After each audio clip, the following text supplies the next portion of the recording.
Welcome back to Broke Electronics, and once again, happy Marcintosh. We're picking up today with the project that I left you with last week, the recording of all of the benchmarks on the 1.2 gigahertz G4 Sawtooth. Took longer than anticipated because I messed things up basically. So we're going to continue today in our quest for what is actually the world's most powerful sawtooth. I think all of us have to question sometimes, why do we do the things that we do? And in this case, why do I do them in the way that I do them? I think it made sense to start with the slowest of three processors and work up. But that means that what I have to do now is take the graphics card and the SATA card out of the machine I just put them into last night as we were recording this, and put them back into the machine I just took them out of last night. That's the 1.5 gigahertz. I'm curious to see how much of a difference there is. There should be no question that the 1.5 gigahertz is going to be the more powerful machine, but I am wondering by how much that will really be. And if you would like to find out the answer to that as well, stay tuned. Well, I think today we will give you a look, particularly since I'm not in as much of a time crunch as I was in the last video, at the unscrewing of things. Now, the unscrewing of the screws, of course, is not a problem.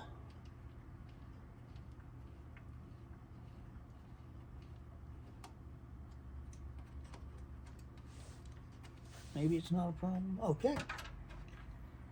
That's the graphics card. And now for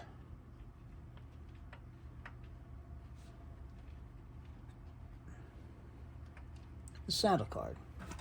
Now, what does tend to be a problem is the unplugging of the Molex. I'm hoping, and that was certainly true here with the SSD. There we go. Oh, I just undid the wrong card.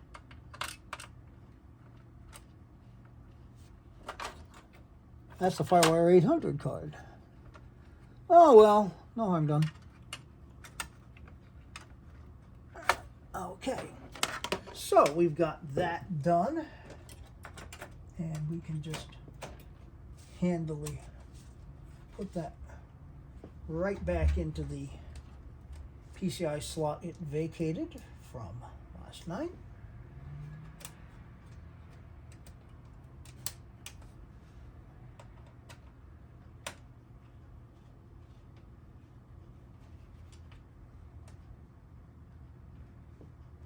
All right. Now, this Molex, no problem. Now, the graphics card, move this aside, and let's see if this will come out.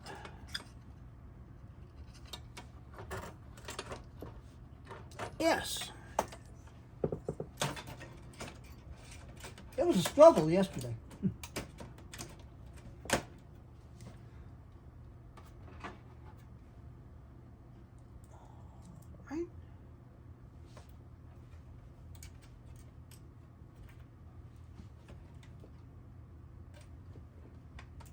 This card just does not quite want to settle in.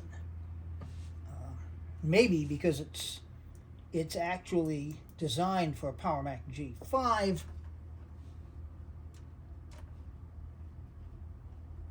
There is a connection that is not made, as I think I explained in last week's video. Okay. And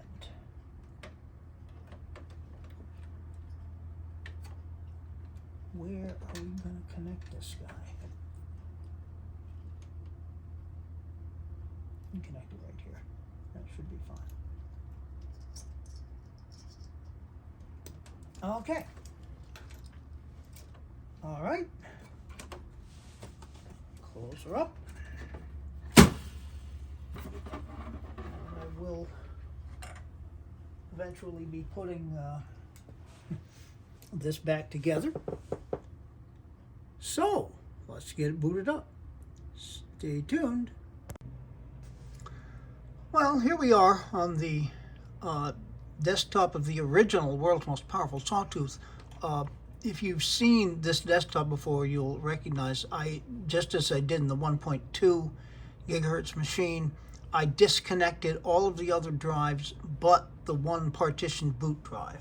So this is going to look exactly the same as what you saw last week. But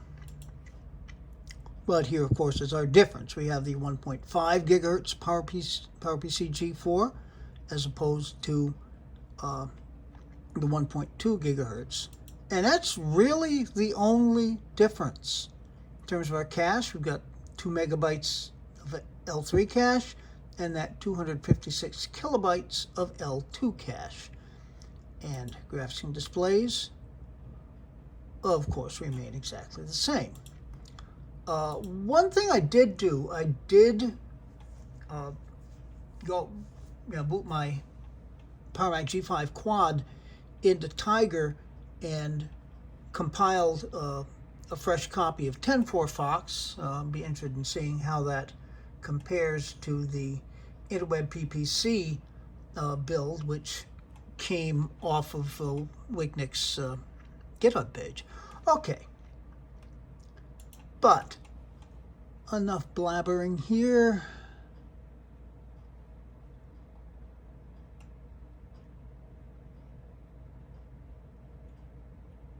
Applications. And as we did last night, start off with Geekbench, which will complain. I really should look into seeing if I can get a license for the darn thing, because I run it pretty often. Okay, and we're just going to run the benchmarks. This will take a bit, so please stay tuned. And here are the results, and I have to admit, I'm a little surprised. It's up, which doesn't surprise me at all, but I didn't think it would be up quite this much. 689, the 1.2 gigahertz was 539 is the overall score. The integer number is up nearly 200 points, 849 as opposed to 654. Same thing, floating point is up over 200 points, 908 to 699. The memory tests are less dramatic, 295 as opposed to 253 for memory, and then the memory bandwidth 156 as opposed to 153. But yeah, that's a healthier margin than I would have expected. Well, good for you, 1.5. All right. Now, as I was commenting in last week's video, let's run OpenMark.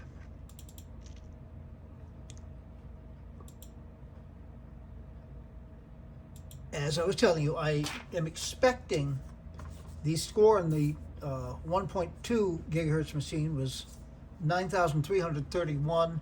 I'm expecting it to be the same. This too will take a little while, so I will wait through it for you. Stay tuned.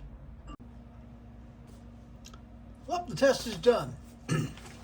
And, as expected, 9331. No change at all. OpenMark is probably the most consistent benchmark I've ever seen in my life. All right, let's back up a bit here to Cinebench.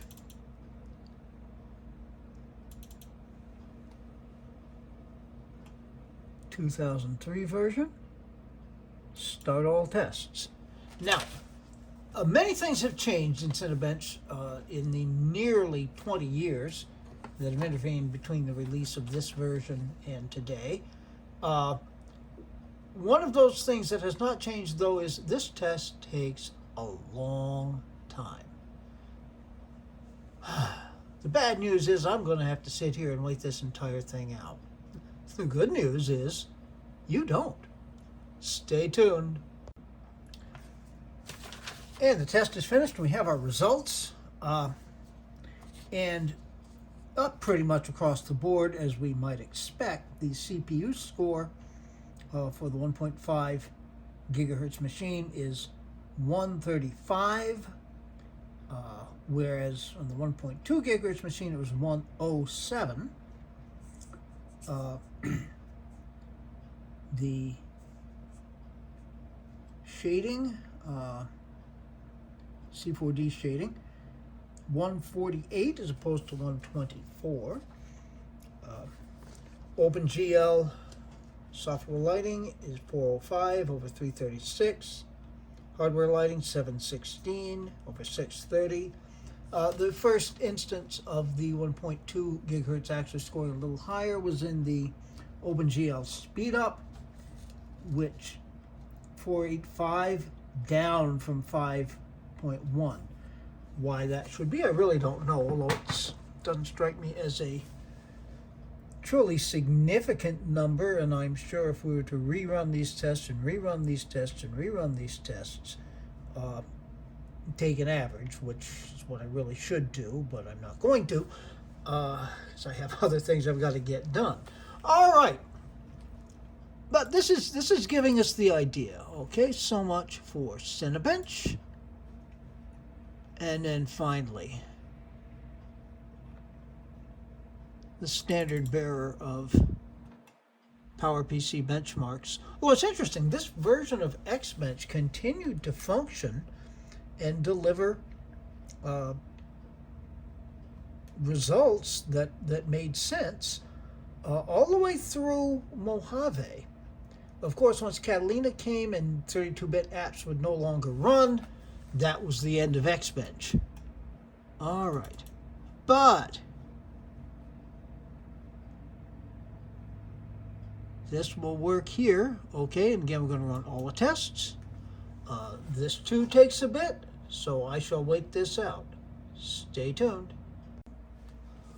Well, Xbench has spoken, and spoken pretty loudly, I would say. Our overall score, 52.04, whereas on the 1.2 gigahertz it's 41.93, so nearly 10 and a half points, call it, higher.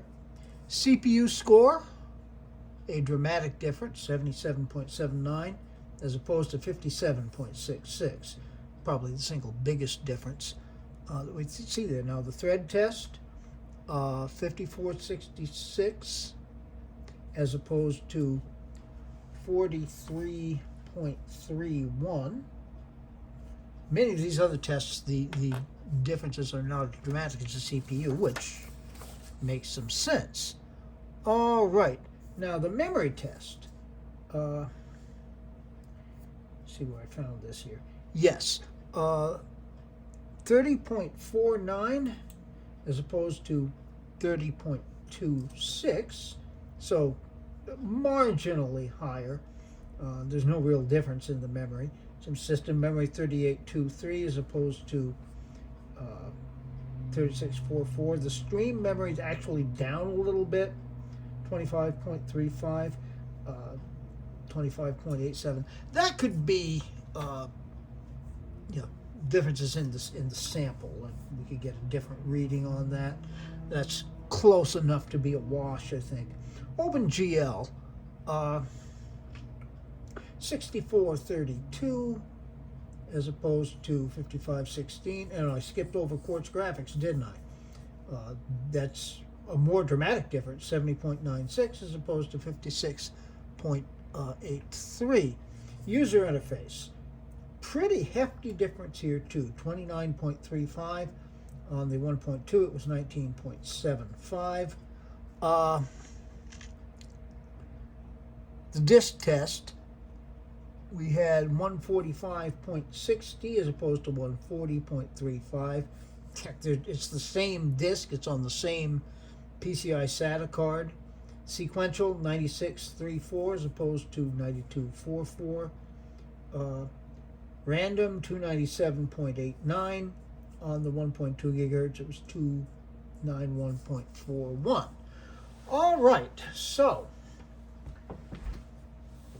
that's kind of what we would expect. Xbench is a comprehensive test. The CPU does seem to have an effect on a lot of what goes on with the machine. That's not strictly, basically just CPU, but it's in CPU tests where we see our largest difference. Okay.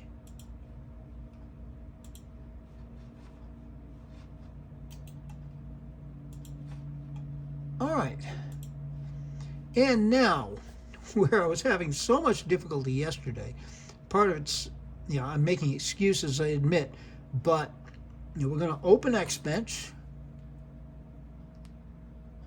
Got to get my timer ready here, which is my iPod Touch. All right, so we're going to open Xbench and time it to the point where it becomes usable, which I define as reacting in real time to my typing. And I'm typing with one hand, just gibberish, trying not to hit weird, strange keys as I go. We have our insertion point. Okay. Now I'm typing and nothing. There it goes. There it goes. All right. Yeah. Virtually no difference. 29.5. I may have been a little late. It probably was a little bit better. It was 29.7 roughly. Okay. Now, ESPN. And I honestly forgot what the ESPN test said last night.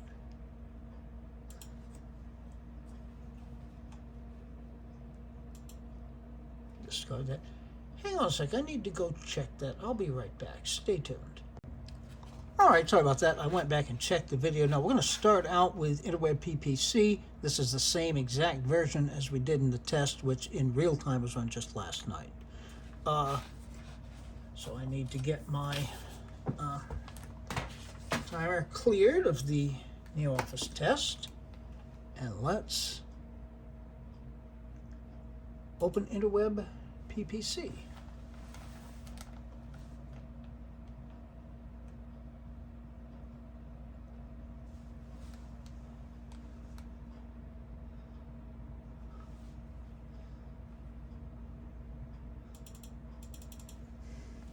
That's opened up quickly.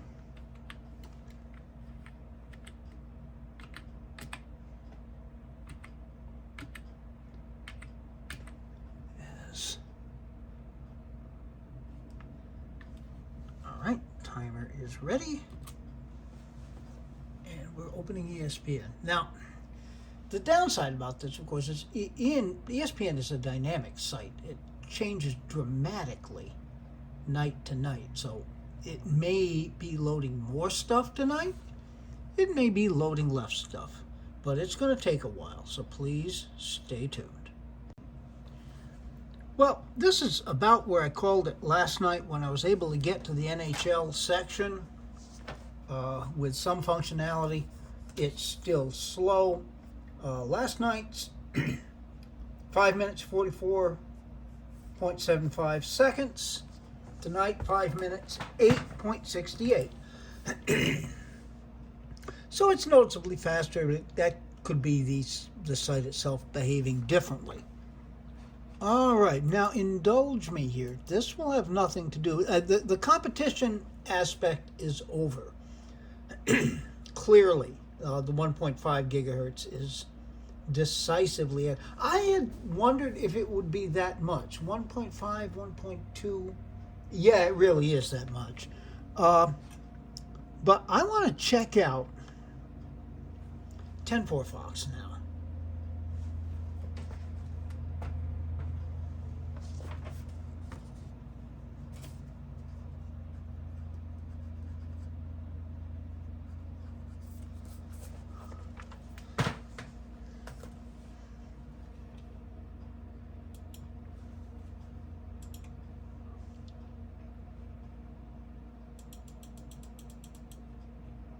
So far, this is not going well.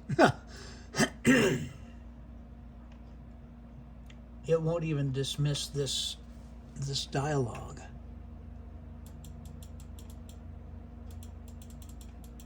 It's just not responding.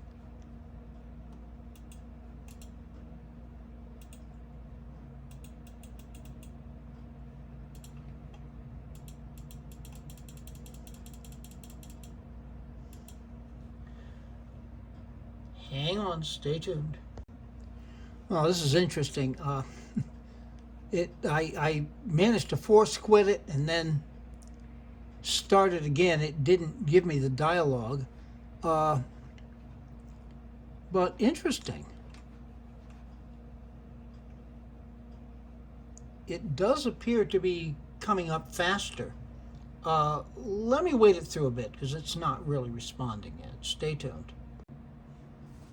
Now that's interesting. My compiled myself 10.4 Fox under 2 minutes to a point where, I mean, I can actually scroll, I can click on things. That's way faster than Interweb PPC. Now the Interweb PPC I did not compile. It may have come out very much the same if I had. That I took straight from Wicknick's GitHub page.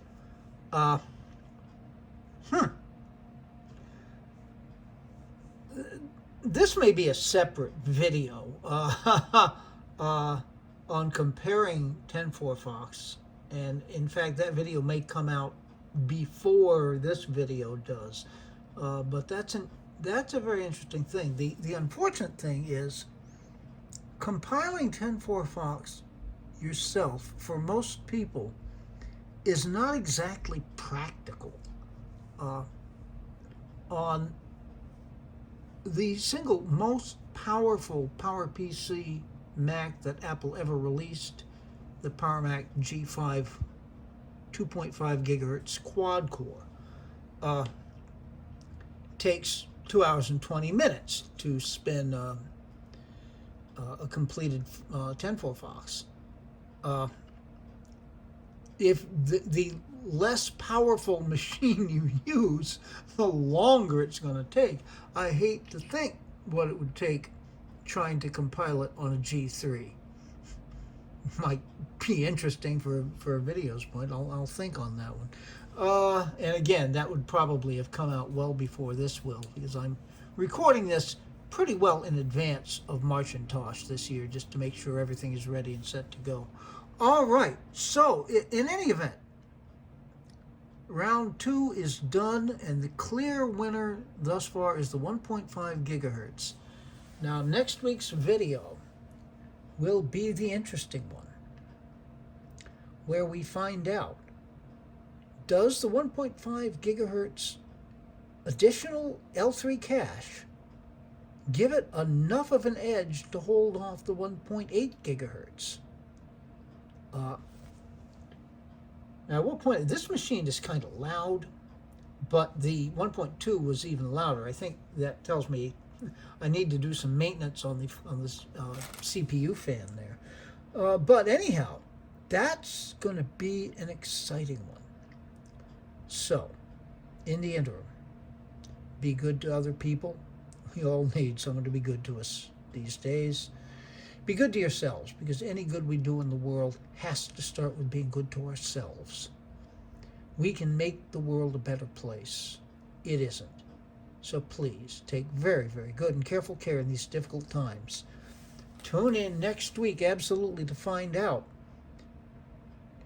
which is the most powerful Sawtooth, the 1.8 gigahertz Purple Monster or OWC's Orange 1.5. Until that's available on the channel, as well as a whole lot of other things, this has been Broken Electronics.